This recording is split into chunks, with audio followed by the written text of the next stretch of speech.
Oh yeah, if you get the Wayne's World reference in, I guess now the way you're saying it, it reminds me of a sketch on Saturday Night Live one time where somebody just wanted to keep saying sassy, and then I think eventually it led to the man getting punched a lot. Like, okay, whatever floats your boat. I guess it's all about artistic vision. I guess I'll have to get back to that about artistic vision. I know that a former coworker said, "You are an artist." Well, I didn't think of myself as one, but yeah, if you create something and perform, then you are one. All right. Yes. Now for the regular scheduled jokes. I like how my new job is still giving me plenty of material, even though I work by myself most of the time, because I'm the type that likes to learn and study as much as possible. And of course, when I am printing checks all day, sometimes I see the names of the recipients, and some of them are memorable business names, like the one I saw today. Lenny and Squiggy Towing in Greenville, Michigan. I still have to look up where Greenville, Michigan is.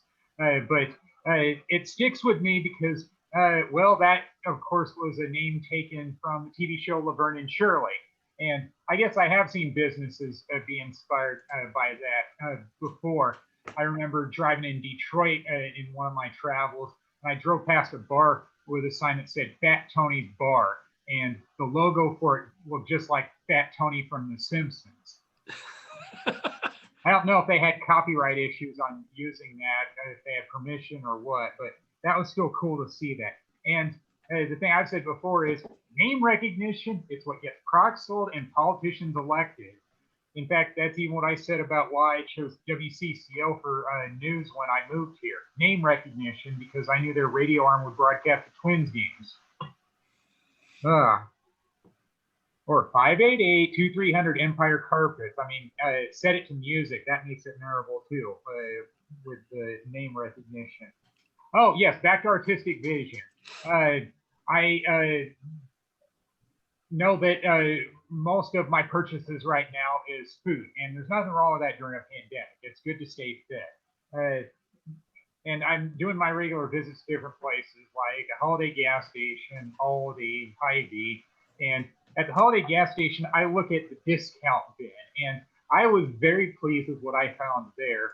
Although I'm not sure how to feel about it on something that ended up there kind of early. Lady Gaga themed Oreo cookies. Why they up in discount bin so early? If they weren't selling well enough, I don't know. But I bought 2 packs thinking, well, I'm only there once a week. I need to get them now. And I already ate one of them because, well, write about them. It makes more sense if you've actually eaten some of them. And yeah, they're cookies. I mean, I'm not all that picky about cookies. They taste fine. And I guess it was meant to advertise anything. The advertising worked with me because it was inspired by her latest CD, which was released in May called Chromatica. And the next day, Sunday, I was at Target buying that CD, and I listened to some of it tonight, more than half of it. Uh, thank you, Danielle Almiel. That's true about sugar. I know that. Uh, but about addictions.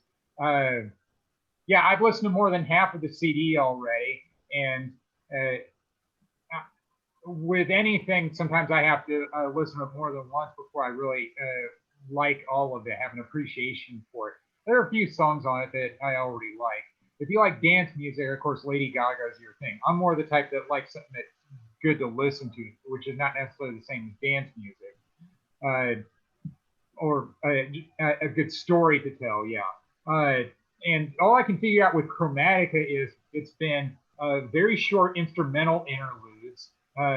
It's like, okay, I know what I've said to musician friends before. When they do music, it's like, well, it sounds good, but I'm used to songs with words in them. An instrumental, it rarely does anything for me. I know there are some good instrumental hit songs like Classical Jazz, Music Box Dance, or Walk Don't Run. But most of the time, if you want a hit song, you need words in it. So yeah, artistic vision. I'm sure that has something to do with why Lady Gaga is doing very short instrumental interludes, and they're all apparently the same song. Chromatica 1, 2, 3, using Roman numerals. Well, she's gotten to the point where she can do whatever she wants, and it's considered art. I get it. It's just like somebody who's a visual artist paints pictures. That's what I said before about Andy Warhol painting Campbell's soup cans. Art, eye of the beholder, I guess. Uh, oh, I did do another open mic last week, Tuesday, the day after this one.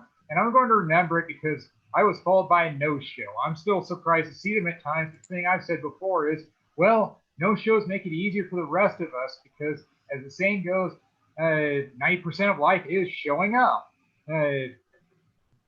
putting forth effort. It's also going to be memorable because the MC was cleaning the mic stand after every performer, and what happened to him happened to me one time before. Being on stage and somebody wanted to shower you with dollar bills, treating you like a stripper. It's like, yeah, that's no doubt memorable and funny on some level too, if you like that kind of thing. I of course, I'm a history major, so I'm nerdy. That means I like watching the news, which eventually will be in the history books. And I know that I made a note of something called the Scream Hotline, and I knew it was going to be archived soon, so I finally called it last week, the day before it was going to be archived, an area code in Florida. And I besides just playing screaming, ah, like that, I ended up complaining about being a failure in dating. And it's like, well, hopefully they'll like that because that's the best thing I could think of that I could scream about. Hey, I once said to somebody that I'm not good at dating, and then the response was, nobody's good at it. It's like, well, you haven't heard all my stories yet, have you? No, you haven't.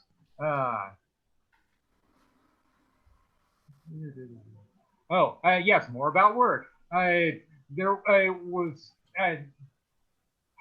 I handle mail largely because, well, during the pandemic, I'm basically the only one at the office, and it has to fall to somebody who's going to be there. And there was one item that somebody sent me an instant message about, didn't know who he was, and he said, do you have it?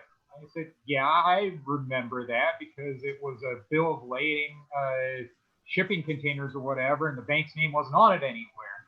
And then he had somebody else pick it up. And then I was told in the follow-up email that I saved the bank thousands of dollars. And it's like, oh, please, I hope you give me a gift card because I think my time is worth that much. Still don't have the gift card yet. So I guess all I'm going to get is thank you for saving the company money. I mean, I have gotten points towards the gift cards before when people are really happy for me just doing my job. I figured this was above and beyond. But again, I be the beholder. Maybe somebody else will give me the gift card points because I know he talked to other people like the site leader who is off site right now, letting me know that I did on what I did. And it's like, well, just like intercepting checks, if I have it, I'll give it to you. But it's actually 9/10 the law. There we go. Oh, another 2-movie weekend. Still doing the Red Box rental, which was Jungle Land. I was a little mistaken, though, about the type of movie it was. I took it as a boxing movie. No, more like bare-knuckle brawling. Kind of the same, but not quite. But I also liked it because it was a road movie. That was a nice surprise. I really like road movies because I like traveling. And that tends to be a good story because usually people who are stuck with each other and don't want to be, but they kind of have to be. I'm also going to remember it because they decided to travel with a dog, a whippet dog. And it's like, yeah, that makes it hard to travel. I remember traveling with my then lady friend. I said, we are not taking the dog with us. You're leaving it behind with somebody else. It's just like traveling with kids. It's just harder to do. So I don't know why they were traveling with a dog. I guess it added something to the storyline. It's hard to say what. And yes, it's a road movie, so they make it to their destination. It wouldn't be much of a movie if they didn't. So I don't feel like that's giving away too much of the storyline when it's a road movie. It's an incomplete story otherwise. Oh, and then the other one was Bumblebee Flies Anyway. Replacing a VHS with a DVD, and I remember getting it because I like Janine Garofalo, although this is a serious role for her. Based on a book, but good luck on me reading the book now. That's what I've noticed about watching movies before reading the book. Because you've already seen a very easy interpretation of it. You don't have to read through 200 pages or whatever to get it. And I am still doing my walks at night for exercise and picking up coins along the way. And of course, it snowed over the weekend, and I saw a car stuck in the snow late one night, and I said, "Oh, sucks to be you." It's still surprising to see the type of cars get stuck, and I guess it's all a case of they must think they're invincible because they have four-wheel drive, because it looked like a cube SUV, for lack of a better term. And the thing I've said before is you can't stop on a dime with those just because they have four-wheel drive. It's sometimes the operator, not the equipment. I'm sure eventually he got out, but it might have been a while. So yeah, standard line, sucks to be you. I think applies on that one. So yeah, I guess that'll do it for me. You've all been great. And oh, I like Ski doing Busted Move because it reminds me of one of my favorite movies, Up in the Air.